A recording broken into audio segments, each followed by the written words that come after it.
আমাৰ পৰম পবিত্ৰ প্ৰভু যীশুখ্ৰীষ্টৰ নামত নমস্কাৰ প্ৰিয় শ্ৰোতা। আজিৰ শাস্ত্ৰ পাঠ যোহনে লিখা শুভবাৰ্তা 1 নম্বৰ অধ্যায়ৰ 45 আৰু 46 নম্বৰ পদ। পাছে ফিলিপে নথনেলক পাই ক'লে, যিজনাৰ বিষয়ে মচিয়ে বিধান শাস্ত্ৰত লিখিলে আৰু ভাৱবাদীসকলেও লিখিলে, আমি তেওঁক পালো, তেওঁ যোচেফৰ পুত্ৰ নাচৰতীয়া যীশু। তেতিয়া নথনেলে তেওঁক ক'লে, নাচৰতৰ পৰা কোনো উত্তম বস্তু ওলাব পাৰেনে? ফিলিপে তেওঁক ক'লে, আহি চোৱা। সেয়া আছিল যোহনে লিখা শুভবাৰ্তা 1 নম্বৰ অধ্যায়ৰ 45 আৰু 46 নম্বৰ পদ। বোকাত পদুম ফুল ফুলে। অতি সৰু ঠাই এখনৰ পৰাও ডাঙৰ মানুহ ওলাব পাৰে। অতি সাধাৰণ পৰিয়ালৰ পৰা অহা লোকো বিশ্ববিখ্যাত লোক হৈ পৰাৰ অসংখ্য উদাহৰণ আছে। ডাঙৰ ঠাইৰ মানুহে সৰু ঠাইৰ মানুহক, ডাঙৰ ধনী ঘৰৰ মানুহে সৰু দুখীয়া পৰিয়ালৰ লোকক হেক জ্ঞান কৰাৰ মানসিকতা প্ৰায়ে লক্ষ্য কৰা যায়। প্ৰভু যীশুৰ সময়তো ইয়াৰ ব্যতিক্ৰম নাছিল। নাচৰত আছিল এখন অতি সৰু ঠাই। প্ৰভু যীশু সেই নাচৰতৰ লোক আছিল। নাচৰতক মৰুভূমিৰ নিচিনা বুলি গণ্য কৰা হৈছিল, য'ত কোনো উপযোগী বস্তু গজিব বুলি আশা কৰা নগৈছিল। কিন্তু নাচৰতীয়া যীশুকেই মচিহ বুলি যেতিয়া ফিলিপে নথনেলক ক'লে, তেতিয়া নথনেলে অতি আচৰিত হৈ কৈছিল, নাচৰতীয়া যীশু কেনেকৈ মচিহ হ'ব পাৰে? নাচৰতৰ পৰা কিবা ভাল বস্তু ওলাব পাৰে জানো? নথনেলৰ সেই প্ৰতিক্ৰিয়াত আচৰিত হ'বলগীয়া একো নাই, কাৰণ সাধাৰণতে মানুহে তেনেকৈ ভাবিছিল আৰু নথনেলো তাৰ ব্যতিক্ৰম নাছিল। ঠিক একেদৰে মানুহে আমাৰ দেশখনক, আমাৰ ৰাজ্যখনক, আমাৰ চহৰ বা গাঁওখনক একেধৰণৰ দৃষ্টিৰে চাই থাকিব পাৰে।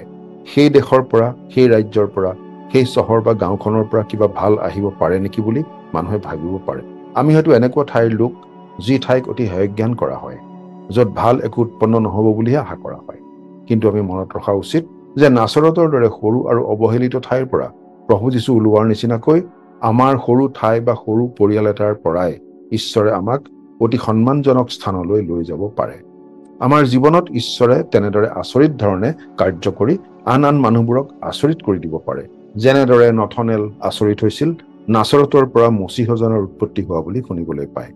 নাচৰতৰ নিচিনা সৰু ঠাইৰ সাধাৰণ পৰিয়ালত জন্ম লৈ প্ৰভু যীশুৱে দেখুৱাইছিল যে ঈশ্বৰে আমাক সৰুৰ পৰাই ডাঙৰ হোৱাটো বিচাৰে। আমি সকলো নম্ৰ হোৱাটো বিচাৰে। আমি ওপৰলৈ উঠা বাটটো আচলতে তললৈহে। নিজক নম্ৰ কৰাজনক প্ৰভু যীশুৱে ওপৰলৈ উঠায়। উদ্দেশ্যপূৰ্ণ, শক্তি, কৰ্তৃত্ব আৰু মনোযোগৰ বৈশিষ্ট্যপূৰ্ণ এক আদৰ্শ খ্ৰীষ্টীয় জীৱন যাপন কৰি অতি সাধাৰণ পটভূমিৰ লোক এজনেও আন সকলোকে আচৰিত কৰি দিব পাৰে প্ৰভু যীশুৰ প্ৰতি বাধ্যতাপূৰ্ণ, নম্ৰতাৰে ভৰা জীৱন কটোৱা খ্ৰীষ্টীয় বিশ্বাসী হৈ। আমি কোন ঠাইৰ, কেনেকুৱা পৰিয়ালৰ, কেনেকুৱা পটভূমিৰ লোক, সেই কথাটো আমাৰ আত্মিক জীৱনৰ ক্ষেত্ৰত কেতিয়াও নিৰ্ণায়ক হ'ব নোৱাৰে। জগতৰ প্ৰতি সাধাৰণ লোকজনৰ বাবেও ক্ৰুচত মৰি দিবলৈ প্ৰভু যীশু এই জগতলৈ আহিছিল। প্ৰভু যীশুৰ দৃষ্টিত প্ৰতিজন লোক সমানেই মূল্যৱান। প্ৰভু যীশুত বিশ্বাস কৰি তেওঁতে সম্পূৰ্ণ ভৰসা কৰি চলি থাকি আমি আত্মিকভাৱে সফল মানুহ হোৱাৰ একোটা উদাহৰণ হ'ব পাৰোঁ।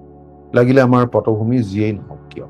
খ্ৰীষ্টীয় বিশ্বাসী হিচাপে আমাৰ কথা বতৰা, আমাৰ আচৰণ, আমি আনৰ প্ৰতি প্ৰদৰ্শন কৰা চৰ্তহীন মৰম, আমাৰ বিশ্বাস আৰু বিশুদ্ধতাই আমাৰ পৰিচয় হোৱা উচিত।